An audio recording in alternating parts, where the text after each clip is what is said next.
अस्सलाम वालेकुम दोस्तों, अॼु जे हिन वीडियो में मां तव्हांखे ॿुधाईंदुमि त हिकु नई फिल्म अची रही आहे KTN एंटरटेनमेंट जे यूट्यूब चैनल ते।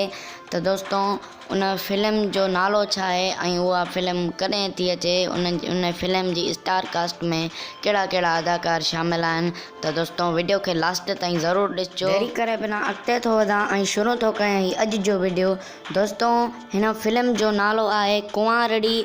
दोस्तों इहा अञा अनाउंस न आहे कई वई त ही फिल्म आहे या ही को शो आहे, पर दोस्तों हिन फिल्म जो अॼोके ॾींहं ते पोस्टर रिलीज़ कयो वियो आहे जंहिंमें कुंवारड़ी नालो लिखियो पियो आहे ऐं उन में रूबी अली ऐं आमिर शाह नज़र अची रहिया आहिनि।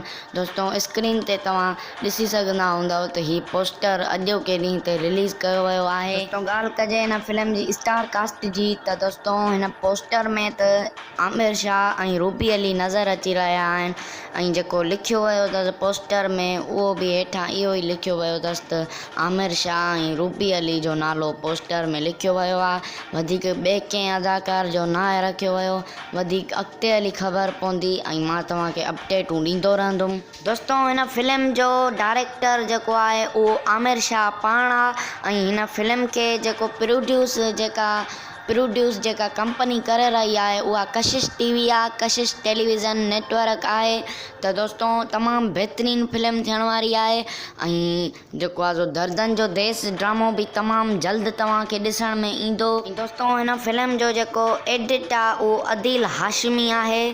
त दोस्तों अॼु जी असांजी वीडियो एतिरी ई आहे। वीडियो सुठी लॻी हुजे तिन खे लाइक कजो ऐं कमेंट सेक्शन में पंहिंजी राय ज़रूरु ॾिजो त हिन फिल्म जो तव्हांखे केतिरो इंतज़ारु आहे ऐं अहिड़ा वीडियो ॾिसण जे लाइ, अहिड़ी नई अपडेट ॿुधण जे लाइ असांजे चैनल मुदसिर अली टीवी खे सब्सक्राइब कयो, छो जो असांजो चैनल तव्हां ॾे हर सिंधी अपडेट तव्हांखे सभ खां पहिरियां पहुचाईंदो आहे। त दोस्तों असांजे चैनल खे लाइक कयो, कमेंट कयो ऐं सब्सक्राइब कयो। मिलूं था कंहिं ॿिए वीडियो ते, तेसिताईं अल्लाह।